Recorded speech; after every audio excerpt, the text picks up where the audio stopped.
গাজায় চলমান সামরিক অভিযান বন্ধ ও ত্রাণ প্রবেশ উন্মুক্ত না করলে ইসরায়েলের বিরুদ্ধে কঠোর পদক্ষেপ নেওয়ার হুঁশিয়ারি দিয়েছে ব্রিটেন, ফ্রান্স ও কানাডা।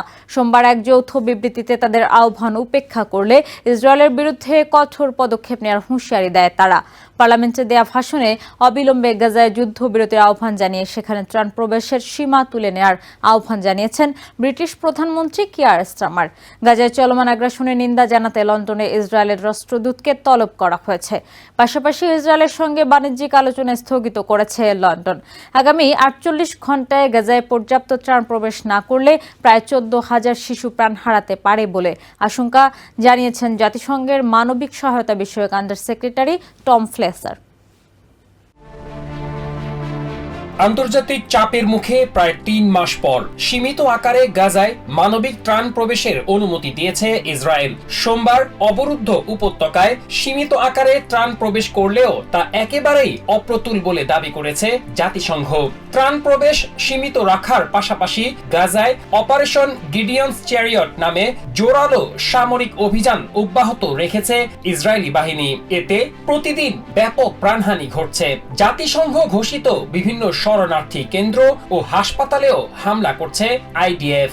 নিরীহ গাজাবাসীর সঙ্গে এমন অমানবিক অবস্থানের বিষয়ে ইসরায়েলকে এবার হুঁশিয়ার করেছে ব্রিটেন, ফ্রান্স ও কানাডা। গাজায় চলমান হামলা বন্ধ ও মানবিক ত্রাণ প্রবেশ উন্মুক্ত না করলে নেতানিয়াহু সরকারের বিরুদ্ধে কঠোর পদক্ষেপ নেয়ার হুঁশিয়ারি দিয়েছে তারা।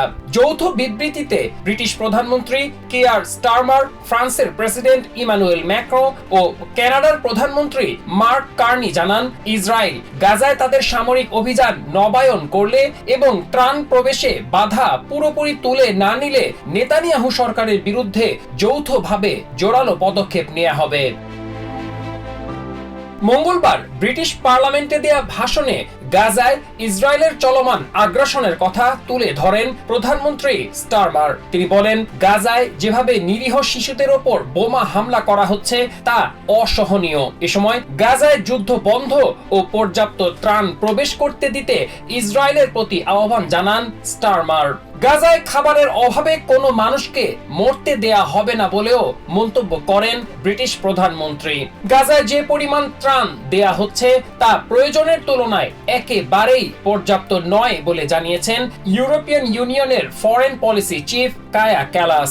অবরুদ্ধ উপত্যকায় ত্রাণ প্রবেশ পুরোপুরি উন্মুক্ত করতে ইসরায়েলের প্রতি আহ্বান জানিয়েছে 22টি দেশের সরকার। এদিকে গাজায় আগামী 48 ঘণ্টায় পর্যাপ্ত ত্রাণ প্রবেশ না করলে প্রায় 14,000 শিশুর প্রাণহানির আশঙ্কা জানিয়েছেন জাতিসংঘের মানবিক সহায়তা বিষয়ক under secretary Tom Fletcher. BBC রেডিওকে দেয়া এক সাক্ষাৎকারে তিনি বলেন, সীমান্তে শত শত ত্রাণবাহী ট্রাক অপেক্ষা করলেও তাদের গাজায় ঢুকতে দেয়া হচ্ছে না। এসব ট্রাকে শিশু খাদ্য রয়েছে, যা সময় মতো সেখানে পৌঁছাতে না পারলে অবরুদ্ধ এসব শিশুকে বাঁচানো সম্ভব হবে না। তাছাড়া এসব ট্রাকে ইসরায়েলের হামলার আশঙ্কার কথাও জানান Fletcher. Masum Hasan, TVN 24 news desk.